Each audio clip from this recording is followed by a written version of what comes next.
Hi, Epic Recaps here, and today I am going to explain to you a 2011 action thriller titled Limitless. If you want to be spoiled, keep watching.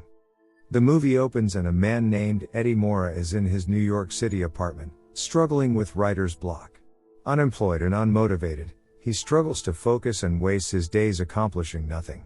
One afternoon, at lunch with his girlfriend Lindy, she returns her keys and breaks up with him, frustrated with his lack of career progress, while she has recently been promoted to editor. Aimlessly walking the streets of New York, he bumps into Vernon, the brother of his ex-wife Melissa, whom he hasn't seen for 9 years. He invites Eddie for a drink and they talk about Melissa, who is now living upstate. When Eddie confesses he is behind schedule on the book, Vernon, who is currently consulting with a pharmaceutical company, passes Eddie a new brain drug set for release next year. Before leaving, he leaves his business card and Eddie takes the translucent pill before heading home. In the stairwell, he bumps into the landlord's wife, who chews him out about his late rent and suggests he get a real job. While the woman is talking, the drug begins to take effect, and Eddie begins noticing things with great clarity. He confidently quotes references from the book in her bag, and offers to help her with her legal studies. After they finish writing her law school paper together, the pair end up having sex. Returning to his apartment, Eddie notices the mess he's been living in, and cleans up, as well as rearranges his furniture. After he admires his newly cleaned home, he hops on his laptop and begins writing. No longer suffering from writer's block, the words start to fly through him. The next morning, Eddie wakes up and all appears to be normal. He drops by his editor's office with several hundred pages of his book printed out and she eyes him skeptically. When he returns home, he finds a voicemail from his editor waiting for him, saying she has read 40 pages, and is impressed and anxious to connect.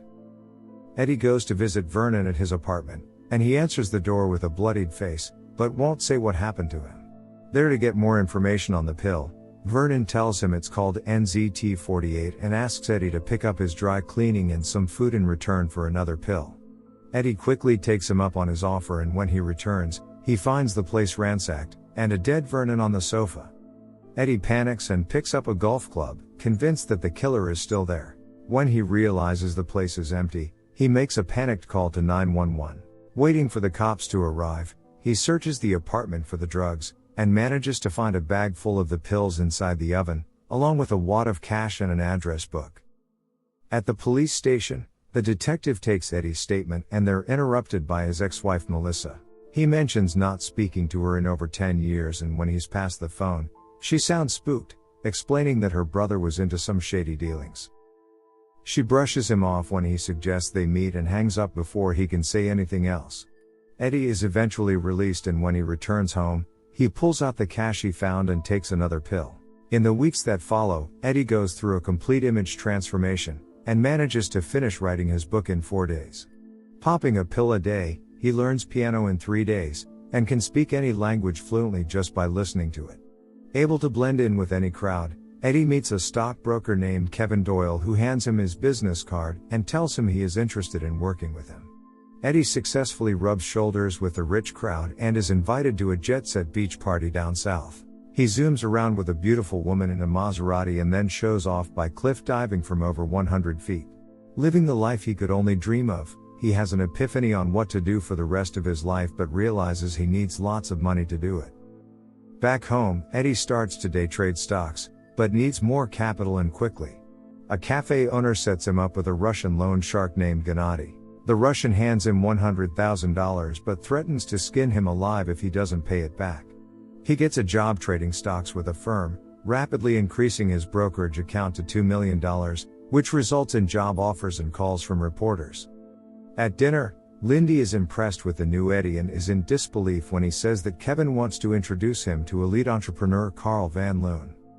The couple rekindle their romance, and one afternoon, after Lindy shows him a photo of himself in the paper, Eddie notices a suspicious man in a tan coat who appears to be spying on them.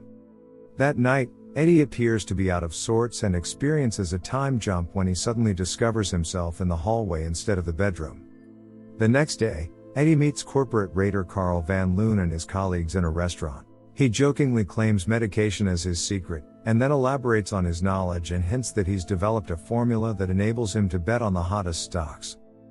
In the limo, Carl tests Eddie by asking him to review a file of different companies. Eddie impresses Carl with his sharp instincts, and is invited to another meeting the next day. Rather than returning home, Eddie goes for a walk to release some adrenaline and loses track of time again. Among disjointed events, he recalls dancing in a bar, sleeping with a blonde, and then battling a gang of muggers in a subway station. 18 hours later he finds himself on top of a lookout, and limps home with little memory of the recent events. Arriving back at his apartment, he remembers his meeting with Carl that afternoon, and attempts to go over the corporate files. With his stash of pills nearly empty, he opts to not take one, and he is unable to decipher the documents. Unprepared, Eddie tries to beg off the meeting and tells Kevin he is sick, but Kevin convinces him to attend anyway. At the meeting, Carl asks his opinion about a company he was to acquire, and without arousing suspicion, he manages to talk himself through Carl's line of questioning. They begin to discuss another company when Eddie notices a news report about a blonde woman who was found murdered in a hotel. Recognizing her from the night before, he excuses himself and immediately vomits outside, fearing he may have killed the girl during his blackout. Rushing home, he arrives just in time to hear Melissa leave a voicemail, and he quickly picks up the phone and arranges to meet with her.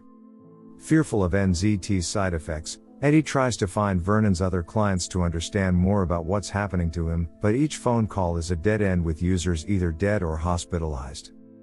The next call he makes coincidentally rings the phone of the tan coat tough guy sitting on the other side of a parquet. Eddie realizes the connection first and manages to escape. He meets his ex-wife Melissa in a cafe and barely recognizes her. Looking strung out, she confesses to taking NZT too, but stopped after she realized she couldn't function at such a high level without negative consequences, saying Vernon told her that other users have also died.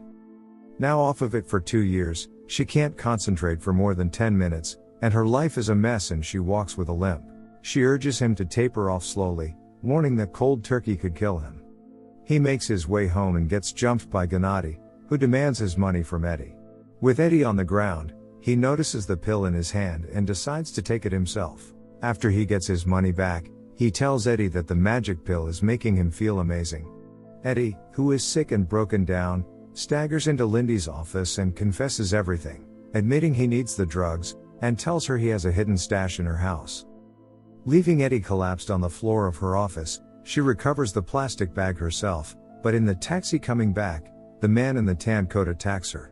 He kills the 2 bystanders that try to help her as she runs off and hides in Central Park.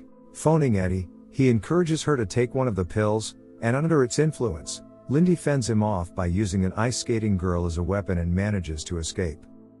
She manages to get the pill to Eddie, and the next morning, she tells him she wants nothing to do with NZT and leaves him. Outside the hotel, Eddie finds Gennady waiting for him, and tells him he wants more pills. Eddie gives him some from his stash, and hopes to buy himself more time to work on a more permanent solution. Meanwhile, he hires 2 bodyguards to deal with whatever threat may come his way. Looking and acting sharp again, he meets with Carl, who informs him that the advice he gave him panned out, and is put in charge of brokering the largest corporate takeover in history. Eddie has figured out the proper dosage to take to avoid any blackouts, and hires a chemist to reverse engineer the NZT pills in 6 short months. One afternoon at a business lunch, he recognizes a police detective from Vernon's death investigation. The cop tells Eddie he's been identified as the last person with the blonde victim, resulting in Eddie hiring a hard-nosed lawyer named Morris Brandt, who gets him off against weak evidence. Meanwhile, the merger goes on, and nearing the end, Eddie reveals his plans to move on from Carl, who tries to convince him he has more to learn and offers him access to a limitless line of credit. Finding his hotel room raided, Eddie buys an $8.5 million secure condo fortress. On the street, he runs into Gennady, who wants 20 pills, and threatens him if he doesn't deliver. The next morning, Hank Atwood is a no-show, and Carl and Eddie meet with Hank Atwood's wife, who tells them Hank is in the hospital.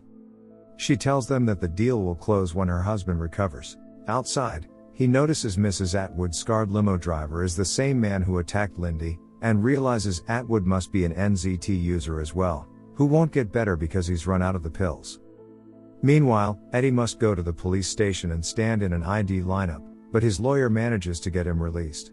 Returning to the office, an upset Carl informs him that Atwood is in a coma and demands to know where Eddie has been, hinting that he might be playing both sides.